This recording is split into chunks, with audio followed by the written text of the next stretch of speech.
కొన్నిసార్లు కొన్ని విషయాల్ని అర్థం చేసుకోడానికి డేటా, ఫ్యాక్ట్స్ కన్నా ఒక ఫీలింగ్ చాలా ముఖ్యం.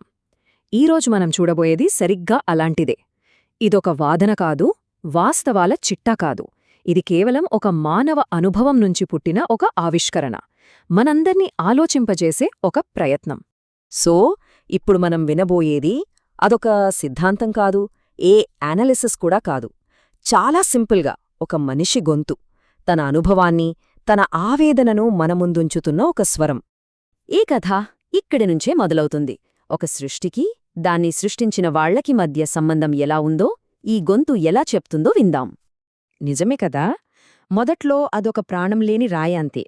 కాని దాన్ని చెక్కిన శ్రమ దానికొక రూపాన్నిచ్చింది, ఒక గుర్తింపునిచ్చింది. కాని ఆ గుర్తింపొచ్చిన తర్వాత ఏమైందో చూడండి. ఆ సృష్టి పవిత్రంగా మారింది. కాని దాన్ని సృష్టించిన ఆ శ్రామికుడినేమో దూరం పెట్టారు. ఇక్కడే అసలు సమస్య మొదలవుతుంది కదా. ఆ దూరం ఎంత పెరిగిపోయిందంటే చివరికి తను కష్టపడి కట్టిన ఆ ప్రదేశంలోకి అడుగుపెట్టే హక్కు కూడా లేకుండా పోయింది. అంటే చూడండి, ఇది కేవలం భౌతిక దూరం మాత్రమే కాదు, వాళ్ల జీవితాల మధ్య ఉన్న తేడా కూడా. ఒకరి జీవితంలో వెలుగు నింపిన ఆ చెమట చివరికి తన సొంత జీవితంలో మాత్రం చీకటినే మిగిల్చింది. ఇక్కడికి వచ్చేసరికి విషయం ఇంకా క్లియర్ అవుతుంది. చేసిన పనికి దొరికే గౌరవం ఆ పని చేసిన చేతులకు దక్కట్లేదు, ఆ చేతులున్న మనిషికి దక్కట్లేదు. అప్పుడు పుట్టే ఆవేదనే ఇది, ఒక రకమైన నిశ్శబ్దమైన బాధ. సో ఇవన్నీ చెప్పిన తరువాత ఈ స్వరం చివరగా ఒక పవర్ఫుల్ నిజాన్ని మన ముందు పెడుతోంది. అదేమిటంటే, ఒక మనిషిని మనిషిగా చూడాలి. వాళ్ల పుట్టుకనో వాళ్లు చేసే పనినో బట్టి వాళ్ల విలువను నిర్ణయించకూడదు. మనిషి అంటే మనిషే. సరే, ఇంత లోతైన భావనను పంచుకుంటున్న ఈ గొంతు మన నుంచి ఏం కోరుకుంటోంది? అసలు మనం ఏం గమనించాలని అడుగుతోంది. ఇక్కడ ఒక విషయం గమనించాలి.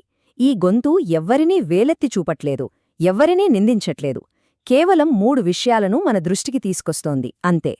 1 శ్రమ, 2 సమాజంలో ఉన్న అసమానత, 3 అన్నింటికన్నా ముఖ్యంగా ప్రతి మనిషికి దక్కాల్సిన విలువ.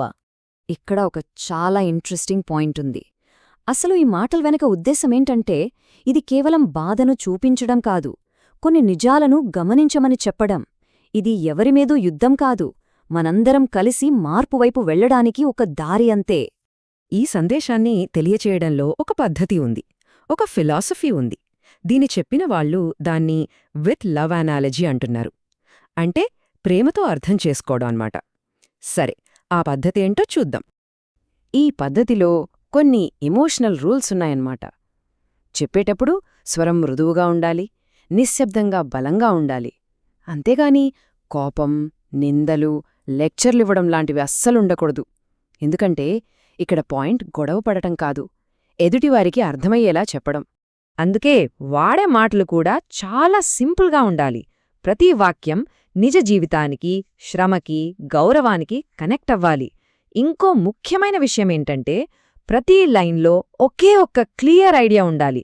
అప్పుడే అది వినేవాళ్ల మనసుకి సూటిగా తగులుతుంది. అల్టిమేట్గా చెప్పాలంటే ఇది ఎలా ఉండాలంటే, ఒకరు వాళ్ల పాయింట్ని ప్రూవ్ చేయడానికి ట్రై చేస్తున్నట్టు కాదు, జస్ట్ ఒక మనిషి తన అనుభవంలోని నిజాన్ని పంచుకుంటున్నట్టుగా ఉండాలి అంతే. ఓకే, ఇంత జాగ్రత్తగా ఒక పద్ధతి ప్రకారం చెప్తున్న ఈ మాటల వెనుక ఉన్న అసలు ఉద్దేశమేంటి? ఫైనల్ గోలేంటి? ఫస్ట్ అండ్ ఫార్మోస్ట్ చాలా ముఖ్యమైన పాయింట్. ఇది మనుషుల్ని విడగొట్టడానికి కాదు, వాళ్ల మధ్య దూరాన్ని పెంచడానికి అస్సలు కాదు. విడగొట్టకపోగా ఇది మనందరికీ ఒక చాలా ముఖ్యమైన నిజాన్ని గుర్తుచేస్తుంది. ఆ నిజమేంటంటే, మనమందరం ఒకే భూమిలో భాగం, మనమంతా జీవించేది ఒకే జీవితం. కాబట్టి మనమందరం అర్హులయ్యేది కూడా ఒకే గౌరవానికి. సో ఈ విత్ లవ్ అనాలజీ అనే ఫిలాసఫీ మనల్ని ఆలోచింపజేసేది ఇదే. మనమంతా ఒకరినొకరు చూసుకునే విధానాన్ని మార్చుకోమని అడుగుతోంది. ఒకే భూమి, ఒకే జీవమైనప్పుడు గౌరవం కూడా ఒకటే కదా. ఈ విషయంపై ఆలోచించాల్సిన అవసరం మనందరికీ ఉంది.